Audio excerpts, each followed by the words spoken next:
मेरा निकाह ऐसे शख्स के साथ हुआ है जो आज भी तुमसे मोहब्बत करता है आयला, और ये बात वो मुझे साफ साफ बता चुका है। चुप कर जाओ तुम, नहीं सुनना मुझे कुछ भी।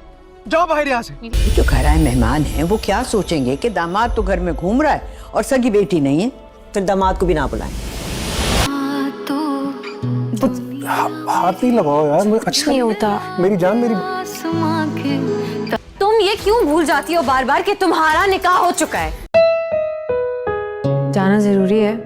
हाँ, वो मामू ने कहा है कि इम्पोर्टेंट डेलीगेशन है, मेरा मीटिंग में होना जरूरी है। बात तो सुने। आयला चली जाओ यहाँ से, निकलो। और मेरी बात तो सुने यार, नहीं सुनना मुझे कुछ ना। मैं आज भी ऑन से मोहब्बत करती हूँ, मैं उसके बगैर नहीं जी सकती। तारों से भर गई। तुम यहाँ क्यों आई हो?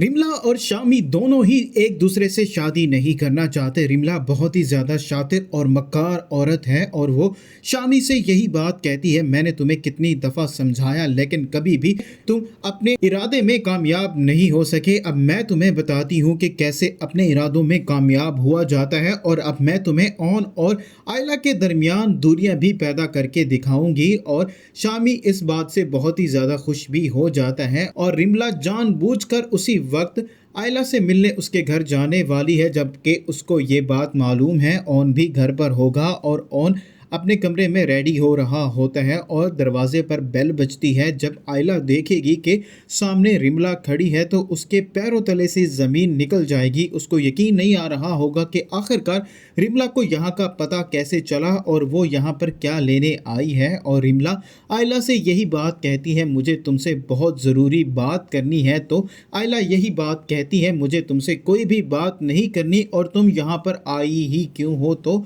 रिमला आयला से दो टोक अल्फाज में यही बात कहेगी, तुम ये बात जानती हो और मैं आज फिर भी तुम्हें ये बात बताना चाहती हूँ, मैं ऑन से बहुत ही ज़्यादा मोहब्बत करती हूँ और मैं उससे शादी करना चाहती हूँ, उसके लिए कुछ भी कर सकती हूँ। तो आयला यही बात कहती है, तुम्हें शर्म आनी चाहिए, तुम किसी और के निकाह में होकर ऑन से मोहब्बत के दावे कर रही हो, जबकि तुम ये बात जानती हो कि ऑन की भी मुझसे शादी हो गई है और तुम्हारी रुखसती होने जा रही है और तुम ऐसी बातें कर रहे हो। तो रिमला आयला को यही जवाब देती है, मेरी शादी एक ऐसे शख्स से की जा रही है जो अभी भी तुमसे मोहब्बत करता है। और ऑन भी वहां पर आ चुका होता है। ऑन आयला की और रिमला की तमाम बातें सुन चुका होता है और उसको अब इस बात का एहसास हो जाएगा कि आयला के बाप ने बिल्कुल सही बात की थी। आयला ऑन को कहीं भी मुंह दिखाने के लायक नहीं छोड़ेगी और ना ही वो अपनी हरकतों से बाज आएगी। अब ऑन को यकीन आ गया है कि आयला अब भी शामी से मोहब्बत ही करती है। ऑन